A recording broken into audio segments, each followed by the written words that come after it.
Assembly Bill 1664 was designed to provide funding for more security at houses of worship in marginalized and threatened communities. But it's hard to believe they had this particular church in mind when they wrote it. After several tragic shootings at Jewish synagogues and black churches, the California legislature passed the bill to help congregations protect themselves from hate crimes.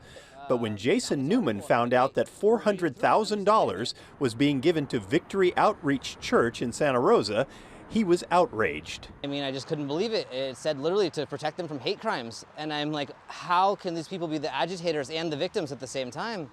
Newman is a therapist who counsels at-risk LGBTQ teens, and earlier this month he was at a Santa Rosa library where protesters showed up to condemn a drag story hour for kids. He says some of the protesters came from Victory Outreach. There's a couple people who said it by name, and then immediately afterwards someone came over to them and said, oh, don't tell them that's where we're from.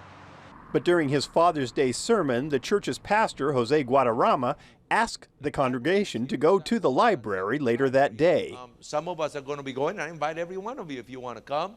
I think it would be great if we all show up. We got no response from Pastor Guadarrama today, but he makes it clear in the sermon why they were going there. There is a group of people that are coming in and teaching our little ones some weird, demonic, evil stuff.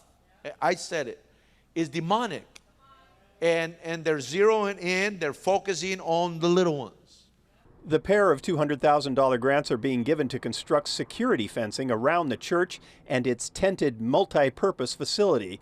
But Chelsea Kernick, an LGBTQ activist who also attended one of the several Drag Story Hour counter-protests, said she doesn't understand why the church would feel threatened when they were helping instigate the conflicts.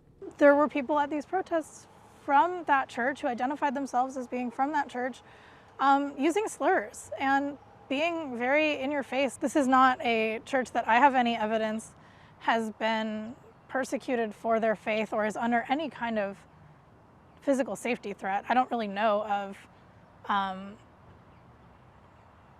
evangelical Christian churches in our area being under attack on the basis of their religion. The grants are being administered by the Governor's Office of Emergency Services, and while it may seem hateful to some, condemning homosexuality is not considered a hostile act in itself. So it looks like Victory Outreach is within its rights to claim themselves as victims in a fight they may have started.